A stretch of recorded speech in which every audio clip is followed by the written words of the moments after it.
सुबह के 7 बजे नैना अपने कमरे में सो रही होती है कि तभी मिक्सर ग्राइंडर की आवाज से उसकी नींद टूट जाती है। मेरे सर पर हिलाकर रख दो मिक्सर, सुबह सुबह पता नहीं कौन सी भूख लग जाती है तुम लोगों को। तभी बाथरूम से विक्रम बाहर आता है। उठ गई आप? क्या उठ गई आप? उठा दी गई हूं। हद होती है किसी चीज की। इतनी सुबह सुबह पेट में कौन सी आग लग जाती है इन लोगों को, मुझे पता नहीं। रात को देखा तो मिक्सर चालू, दोपहर को देखो तो मिक्सर चालू। दोपहर की नींद भी पूरी नहीं हुई थी कल मेरी, और सुबह की भी खराब हो गई। अब पूरा दिन मेरा सर दुखता रहेगा। अभी जाकर दिमाग ठिकाने लगाकर आती हूँ इस ज्योति के।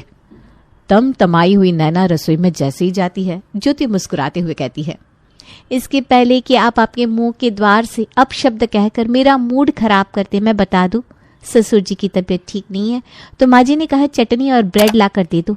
अब आप कहेंगे कि ब्रेड और सॉस क्यों नहीं, क्योंकि आम सॉस में प्याज लहसुन होते हैं और हमारे घर में कोई प्याज लहसुन का सॉस खाता नहीं भाभी, और घर का बनाया हुआ सॉस खत्म हो चुका था तो मिक्सर चलानी पड़ी।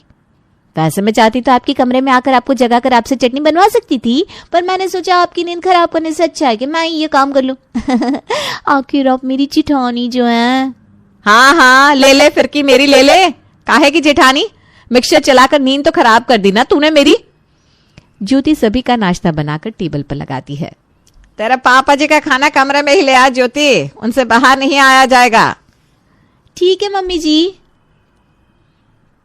ज्योति के हाथ के आलू के पराठे का कंपैरिजन किसी और डिश से किया ही नहीं जा सकता। नहीं भैया, खाकर मजे आ जाते हैं। वो तो है नितिन, तुम ना मेरे टिफिन के लिए कुछ और बनाकर पैक मत करना ना, मैं तो आलू के पराठे ही लेकर जाने वाला हूँ, वो भी ज्योति के हाथ के बने। हाँ, तो वैसे भी आज तुम्हारा टिफिन ज्योति को ही पैक करना होगा, क्योंकि मेरा तो सर फट रहा है, मुझसे कुछ होगा ही नहीं। कल पूरी दोपहर तो सोई हुई थी बहू तू, अब फिर तुझे नींद आ रही है? 24 घंटे में से 16 घंटे तो तू सोई पड़ी रहती है। नाश्ते के वक्त भी तेरी आंख नहीं खुली। वो तो अच्छा है घर में दूसरी बहू भी है, वरना तेरे ससुर जी तो भूखे ही रह जाते। तो इसमें गलती मेरी नहीं, आपकी छोटी बहू की है मम्मी जी। सुबह शाम उसे मिक्सर ग्राइंडर क्यों चलाना होता है? भाई चटनी पीसनी है तो सिलपट्टे पर पीस लो। कल दोपहर को बने थे डोसे, क्योंकि जेठ जी को डोसे खाने का मन था। डोसा बनाने के लिए दाल और चावल को भिगोने के बाद पीसना पड़ता है ना मम्मी जी। अब क्या सिलपट्टे पर दाल चावल भी पीस दूं मैं? अब अगर इतना आसान है ये काम तो कह दीजिए जेठानी जी से, वही पीस लिया करेंगी। देख रही है मम्मी जी, अपनी जेठानी से किस तरह बहस करती है ये लड़की। खाने के टेबल पर तुम दोनों बहस क्यों करने लगती हो, मुझे समझ में नहीं आता। खाना है तो चुपचाप बैठकर खाओ, जिसे कलेश करना है वो अपने कमरे में जाकर करो। अपने खाने की प्लेट उठाकर नैना अपने कमरे में चली जाती है। इतनी चिढ़न बच रही है क्या बताऊं। नींद कोई खराब कर देना बाबा, कसम से पूरा दिन खराब हो जाता है। न नहाने का मन कर रहा है न कपड़े बदलने का। आज तो मैं इस लड़की के दिन का सत्यानाश करके ही रहूंगी। यहाँ नैना अपने कमरे में कुड़ रही थी तो वहां ज्योति नाचते गाते दोपहर के खाने की तैयारी कर रही थी।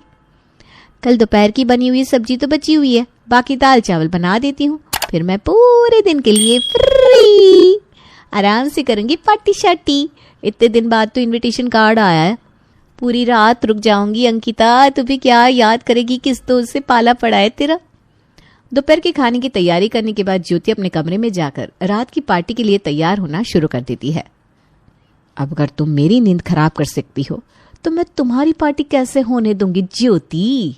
जिस तरह नैना के कमरे के पास थी रसोई, उसी तरह ज्योति के कमरे के पास था घर का एकमात्र बाथरूम। नैना अपने मुंह पर कपड़ा बांधकर मोहल्ले से कुत्ते की पॉटी उठाकर ले आती है और बाथरूम के अंदर रख के दरवाजा बंद कर लेती है। तौबा तौबा, कितनी गंदी बदबू आ रही है। अब कौन घुस गया बाथरूम में? पूरा दिन इस घर में बाथरूम चालू ही रहता है। क्या खाते हो यार तुम लोग, इतनी गंदी बदबू, मुझे उल्टी हो जाएगी भाई। ज्योति बाथरूम का दरवाजा जोर जोर से पीटना शुरू कर देती है। मैं हूं अंदर, क्या हो गया? अरे फ्लश तो ढंग से कीजिए भाभी, इतनी स्मेल आ रही है मेरे कमरे में, सर में दर्द हो गया मुझे। ज्योति के सर में इतना दर्द हो जाता है कि वो पार्टी में जा ही नहीं पाती। अब इसके बाद तो कलेश होना ही था। रात को मैं कुछ बोलती नहीं, इसका मतलब ये नहीं मम्मी जी कि मुझे प्रॉब्लम नहीं होती। किस कमरे के बाजू में घर का कॉमन बाथरूम होता है? इतनी स्मेल आती है कि लगता ही नहीं कि मैं अपने कमरे में सो रही हूँ। लगता है म्यूनिसिपालिटी के शौचालय में बिठा दिया गया है मुझे। सही में मम्मी जी, ऐसा कंस्ट्रक्शन किसके घर का होता है? कमरे से लगा हुआ किचन, कि किसी से अगर एक गिलास भी छूट जाए तो कमरे में सोए हुए आदमी की नींद टूट जाए। अरे तो इसमें मैं क्या करूं? आज का घर है क्या? पुरखों का बनाया हुआ है। हमारी हैसियत नहीं थी ठीक करवाने की तो हम ऐसे ही रह रहे थे। तुम लोगों की हैसियत है तो बनवा लो घर। और इस रोज रोज की कलेश का निष्कर्ष ये निकलता है कि घर की होगी रेनोवेशन। मेरे कमरे में छेड़छाड़ करने की जरूरत नहीं है, मैं तो इसी कमरे में ठीक हूँ। तुम लोग अपने कमरे, किचन और बाथरूम देख लो। वो तो ठीक है पापा, अगर पूरा घर रिनोवेट करना होगा तो हमें कहीं और शिफ्ट तो होना ही पड़ेगा ना। पर कहीं शिफ्ट होंगे तो वहां किराया लगेगा, यहाँ रेनोवेशन के लिए पैसे देने पड़ेंगे सो अलग। ऊपर से ऑफिस छोड़कर कितनी बार हम देखने जाएंगे कि मजदूर ठीक से काम कर रहा है कि नहीं। ये आइडिया ठीक नहीं है। और कहीं ये रिनोवेशन की प्लानिंग यहीं खत्म ना हो जाए, इसलिए ज्योति देती है एक उपाय। तो क्यों जाना है कहीं और, हमारे घर की बालकनी इतनी बड़ी है, हो जाते वहीं शिफ्ट। घर का चूल्हा, 2 बिस्तर, कुछ जरूरी सामान और चद्दर तकिया लेकर दोनों देवरानी जिठानी अपने पतियों के साथ बालकनी में शिफ्ट हो जाती है और अगली सुबह से हो जाता है ससुराल का कंस्ट्रक्शन शुरू। तुम दोनों को ही मजदूरों के ऊपर नजर रखनी होगी। अरे बेफिक्र रहो आप, सब ठीक हो जाएगा। आप अपना काम करें, हम अपना कर लेंगे। और जैसे ही दोनों भाई ऑफिस के लिए निकलते हैं, नैना कहती है, ये दोनों तो गए, अब ना मैं थोड़ी देर सो रही हूँ। तू नाश्ता बनाकर पापा जी और मम्मी जी को खिला देना।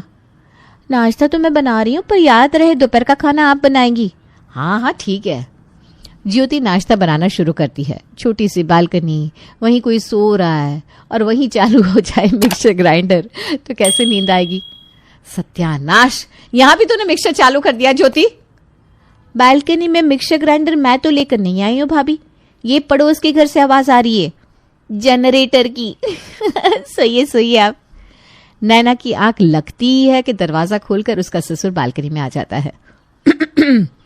सभी के छत से हमारी बालकनी दिखती है। ये कौन सा तरीका होता है सोने का? नींद में पता नहीं चला पापा जी। तो होश में आ जाओ या चद्दर लेकर सो। या 8-8, 9-9 बजे तक सोना कोई सोना होता है क्या? और पड़ जाती है नैना को डांट। कुछ देर बाद आती है बालकनी में सुषमा। खाना लगा दे बहू। और ये तेरे पापा जी क्या कह रहे थे, ये कौन सा तरीका होता है बालकनी में सोने का? कपड़े कहीं जा रहे हैं, तेरे हाथ पैर कहीं, आसपास के लोग देखेंगे तो क्या सोचेंगे? वही ना मम्मी जी, पर भाभी को समझाए कौन। आप नाश्ता तो लगाइए भाभी। दोपहर को चादर लेकर ज्योति बिस्तर पर मुंह ढक